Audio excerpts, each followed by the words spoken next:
మాట, మౌనం. మనిషి నిత్య జీవితము అంతర్బాహ్య ప్రపంచాలనే భిన్న ధృవాల మధ్య తిరుగుతూనే ఉంటుంది. తన ఆలోచనలు, భావావేశాలు, ఆశలు, ఆశయాలు మనోప్రపంచానికి చెందినవి. ఇవి ఇచ్చిపుచ్చుకోవటం, కలిసి జీవించటం, బతుకు తెరువు దూషణ కోసం వంటి బాహ్య ప్రపంచానికి చెందినవి. సమాజపు కట్టుబాట్లకు గౌరవిస్తూ ఆలోచనలు సాగాలి. కొన్నిసార్లు అవి కట్టుబాట్లకు భిన్నముగా వెళతాయి. ఆలోచనలు సమాజపు పోకడతో సమన్వయం చేసుకోవటమే జీవన సౌకర్యత, సమన్వయ సాధన. కుదరనప్పుడు జీవితం నరకప్రాయం అవుతుంది. ఈ సమన్వయానికి దోహదపడే ముఖ్య సాధనలు మాట, మౌనం. మాట మనిషికి సమాజానికి పరిచయం చేస్తుంది. మౌనం తనకు తాను పరిచయం చేస్తుంది. దైనందిన అవసరాలకు, ఆలోచనల వ్యక్తీకరణకు, బాంధవ్యాలు నిలుపుకోవటానికి మాట శక్తివంతమైన సాధనం. మాట తీరు మనిషి వ్యక్తిత్వానికి ప్రతిబింబం.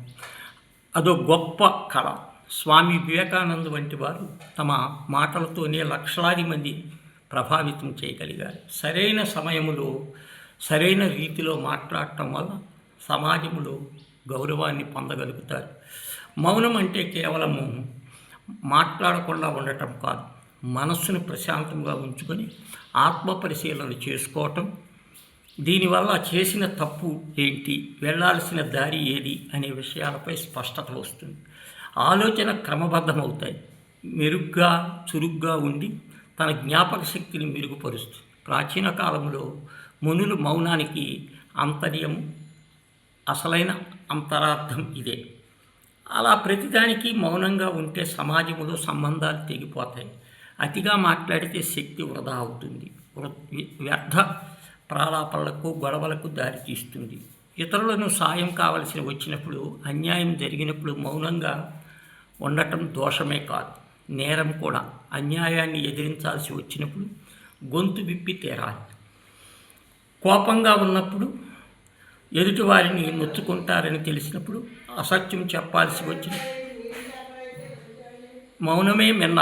మౌనంగా ఉండవలసిన చోట మాట్లాడవలసిన మూర్ఖత్వం. మాట్లాడవలసిన చోట మౌనంగా ఉండటం పిరికితనం. ఎప్పుడు మాట్లాడాలి, ఎప్పుడు మౌనంగా వహించాలి అన్న వివేచనలో విజయం ఇదే. మాటలకు మౌనానికి మధ్య ఒక సమన్వయ వారధి ఉంటుంది. అది వినటం. మంచి వక్త కావాలంటే ముందు నుంచి శ్రోత కావాలి. ఎదుటివారి మాటల్లో సత్యాన్ని మదించాలి, మంచిని తీసుకోవాలి, మర్మాన్ని గ్రహించాలి. మౌనంగా మనసు చెప్పటానికి కూడా వివేకంతో వినాలి. తొందరపడి నిర్ణయాలు తీసుకోకూడదు, నిర్ణయానికి రాకూడదు. అలాగే నాకెవరు చెప్పనక్కర్లేదు అనుకోవటం మూర్ఖత్వం. మాట, మౌనము జీవన పోరాటంలో అద్భుతమైన సహజ ఆయుధాలు. ఆ మాట ఖడ్గమైతే మౌనం కవచం.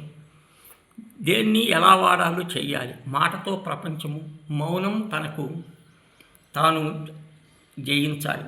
అప్పుడే సంపూర్ణ విజయం సాధ్యమవుతుంది జీవితం.